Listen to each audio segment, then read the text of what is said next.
GoNat 2025, 13th and 14th of September, SS Convention, Shamshabad. Hi viewers, India's largest digital media network Suman టీవీకి స్వాగతం. ప్రస్తుతం మనతో ఉన్నారండి motivational speaker and advocate Ushasri. మనిషి జీవితంలో రాజీ పడ్డం అనేది ఒక భాగం అనుకోవాలేమో అనిపిస్తుంది. సో ఏదైనా అతి అంటేనే విషంతో సమానం. అతి ప్రేమ కానీ, అతి వినయం కానీ, అతి తిండి తినడం కానీ, ప్రతిదీ అతి నిద్ర, అతి అనేది అది. సో ఇక రాజీ పడకపోతే మాత్రం ఇప్పుడున్న జీవిత కాలంలో మనం బ్రతకలేము అని. అలాగే చూసుకుంటే అతిగా రాజీ పడితే ఎలాంటి నష్టాలు ఉంటాయి? అతిగా రాజీ మనం వద్దన్న కొన్ని సందర్భాల్లో పడతాం రాదా? పడతామా లేదా? 100% ఆ మనిషి మనల్ని ఎంత ఇబ్బంది పడుతున్నా, ఎన్ని రకాలుగా దూషించినా, ఎన్ని రకాలుగా బాధించినా రాజీ పడుతూనే ఉంటాం. ఓకే, అది కొన్ని సినారియోస్. కొన్ని సినారియోస్లో అసలు వాడు ఏమనక్కర్లేదు, వర్క్లో కానీ బయట కూడా సుర్రని కోపం వస్తుంది.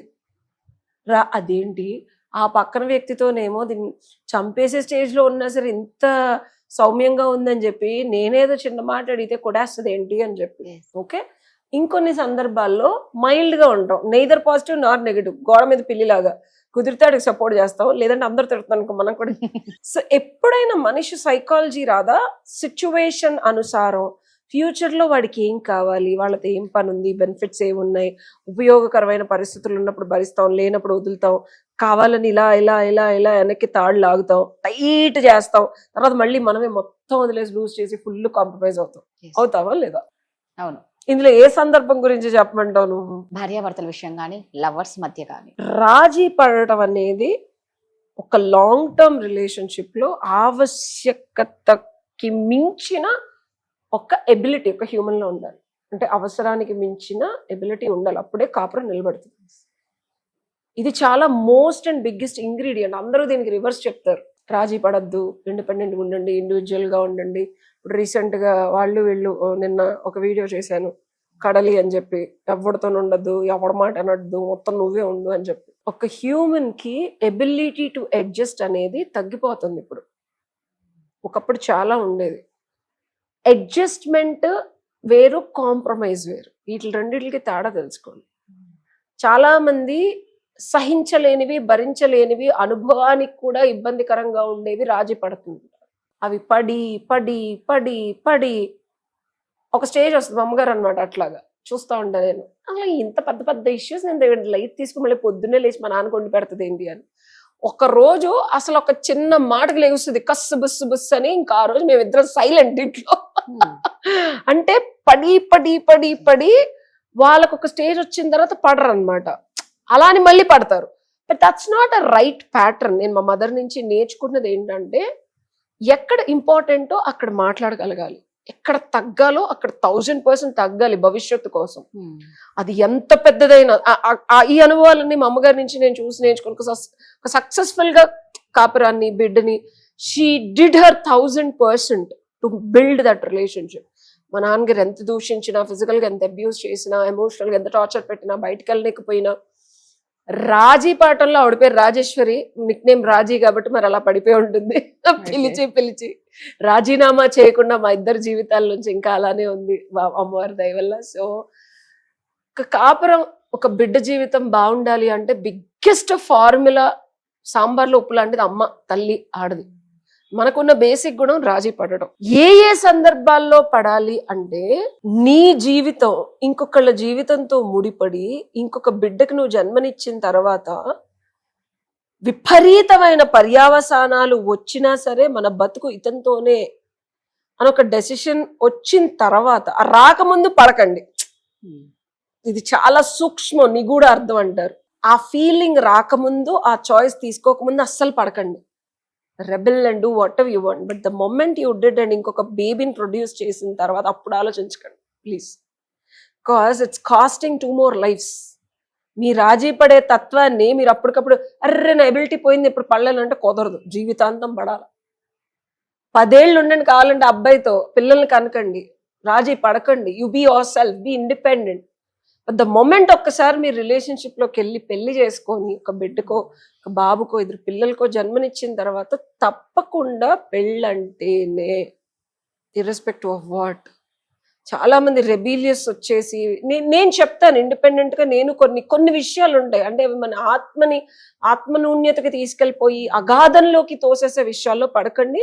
That can be repairable. పక్కన వాళ్ళు మిమ్మల్ని అలా చేయరని చెప్పను, పెళ్లి చేసుకున్నారు కాబట్టి వాళ్ళు కూడా సరిగ్గా ఉంటారని చెప్పను. అలాంటి విషయాల్లో మీరు ధైర్యంగా నోరు తెరిచి చెప్పండి, కమ్యూనికేట్ చేయండి, ఫైట్ చేయండి. అలాంటి విషయాల్లో నేను సపోర్ట్ చేస్తాను. బట్ దాన్ని వదులుకునే స్టేజ్ వరకు వెళ్ళి ఇబ్బంది పడకండి. ఎందుకంటే ఆ డెసిషన్ తీసుకునే ముందు చేయండి, అన్ని పిచ్చిగా తీసేసుకున్న తర్వాత రిపేర్ చేయకండి. అర్థమైందా? సొల్యూషన్ అర్థమైందా? బట్ పిల్లలు ఉన్నప్పుడు కూడా కొన్ని భరించాలి అంటే కష్టం కదా. అంటే మితి క్వశ్చన్ చేయమంటున్నాను, గొంతు తెరవమంటున్నాను, నేను సపోర్ట్ చేస్తాను అంటున్నాను. సొసైటీలో సప్రెస్ అయి ఉండమని చెప్పట్లేదు నేను. I'm not in that where. అట్లాని ఫెమినిస్టు ఈక్వలిస్ట్ సుత్తి చెప్పను నేను. ఎండ్ ఆఫ్ ద డే రాదా, ఇద్దరు మనుషులు సుఖంగా సంతోషంగా సొసైటీలో లేనిపోయిన ఎక్స్ట్రా మ్యారిటల్ అఫైర్స్ పెట్టుకొని సొసైటీకి భారంగా కాకుండా సొసైటీని ముందుకు తీసుకెళ్లేలాగా జీవన మనుగడని సాగించడానికి కావాల్సినంత అడ్జస్ట్ అవ్వండి. మిమ్మల్ని మీరు చంపేసుకొని మీరు సఫర్ అయిపోయి ఆ సిచ్యువేషన్కి వచ్చినప్పుడు కౌన్సిలర్లు ఉంటారు, అడ్వకేట్లు ఉంటారు, నాలంటోళ్ళు ఉంటారు, అమ్మ నాన్న ఉంటారు, ఎక్కువ మాట్లాడితే అక్క చెల్లెలు ఉంటారు, కూర్చోబెట్టండి, మాట్లాడండి. ప్రతి జీవితంలో ఇద్దరు మనుషులు కలిసి బతుకుతుంటే ప్రతిసారి ప్రాబ్లమ్స్ ఇప్పుడున్న కాలమాన పరిస్థితుల్లో. అందుకే కదా కుటుంబం ఉంది, అందుకే కదా అత్తమామలు ఉంది, అందుకే కదా మాలాగా అడ్వకేట్ల వరకు రాకుండా you have your support system. వాళ్ళ మాటలు ఇంచాపోవడం వల్లే కదా ఈ దౌర్బల్యం పట్టింది మనకి. అది కొంచెం అంటే మరి వాళ్ళు కూడా నిన్ను అర్థం చేసుకోకపోతే వాళ్ళు కూడా ఓతగా అర్థం చేసుకోండి. బట్ మంచి అయితే చెప్తారు తల్లిదండ్రులు. ఇద్దరు తల్లిదండ్రులు ఇద్దరికి హాని కలగాలని అయితే చెప్పరు రాదా మోస్ట్ ఆఫ్ ద కేసెస్ లో. వాళ్ళ స్వార్థం ఏమన్నా ఉంటే అది మనం ఏం చేయాలి. అలాంటప్పుడు you always approach advocates or counsellors. But two peoples parents ఎప్పుడు ఇద్దరు బతుకు బాగుండాలనే పెళ్లిళ్ళు చేస్తారు, ఇద్దరు సుఖంగా ఉండాలనే, దగ్గర కలపాలనే, ఇబ్బంది కడగకుండా ఒక సజావైన సంసారం కలగాలని ప్రయత్నిస్తారు. First step is that. నేను నా క్లయింట్స్ అడిగి ఎవరిని అడిగా అమ్మ నాన్న దగ్గరికి వెళ్ళి మాట్లాడండి, బాబు మీ అమ్మ నాన్న దగ్గరికి మాట్లాడండి. వీళ్ళిద్దరు తర్వాత ఒకసారి మీ హస్బెండ్ ని మాట్లాడమని, లేకపోతే మీ వైఫ్ ని మాట్లాడమనండి. వీళ్ళిద్దరికి కూడా సఖ్యత కుదరినప్పుడు నేను వాళ్ళిద్దరు పేరెంట్స్ ని మాట్లాడమని చెప్తాను, వాళ్ళతో మాట్లాడతాను నేను. ఇంకా అది కూడా కుదరినప్పుడు then I will take over. ఎందుకంటే నాకన్నా వాళ్ళు ఎక్కువ ప్రేమ, వీళ్ళు నాకు డబ్బులు పే చేస్తున్నారు, నాకన్నా బాధ్యత కాబట్టి ముందు అక్కడికి వెళ్ళమని. సో అది. ఇంకొకటి కాల్స్ చేసే వాళ్ళకి ఇది, ఇప్పుడు ఒక డాక్టర్ దగ్గరికి వెళ్ళి నాకు ఇలా రోగం ఉందండి, నన్ను ఫ్రీగా కన్సల్ట్ చేయండి, నా దగ్గర డబ్బులు అంటే ఆర్ఎంపీ డాక్టర్ కూడా 100 రూపాయలు 200 ఇవ్వకుండా చూడడు. లేదమ్మా గవర్నమెంట్ హాస్పిటల్కి వెళ్ళి అంటారు. So most of the calls definite గా ఐ అండర్స్టాండ్, మీ కన్సర్న్ ఉంటుంది, నేను జెన్యూన్ గా ఒప్పుకుంటాను. నాకున్న కాలమాన పరిస్థితుల్లో I'm in to counselling and I'm also an advocate. I have a full time job to take care. పొద్దున వెళ్తే సాయంత్రం కోర్ట్స్ ఉంటాయి, ఆర్బిట్రేషన్స్ ఉంటాయి, వేరే క్లయింట్స్ ఉంటాయి. అండ్ ప్రతిసారి నాకు చాలా మంది ఫోన్ చేసి ఈ చిన్న ప్రాబ్లమ్ ఏనండి, ఇది జస్ట్ వినండి అంటే time is valuable. End of the day I'm a business women, I'm a member of BNI. There are n number of things. ఇంకోటి నేను పూజలు పునస్కారాలు చేసుకుంటాను.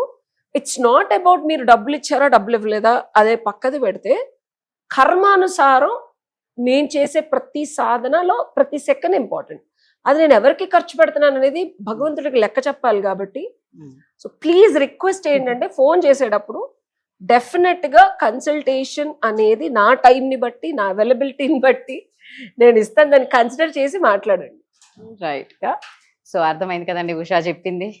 అందరూ అది గుర్తు పెట్టుకోండి. ఎవరికైనా ఇలాంటి ప్రాబ్లమ్స్ ఉన్నాయి మాత్రం ఖచ్చితంగా ఉషని కన్సల్ట్ అవ్వండి. Thank you Usha. Thank you.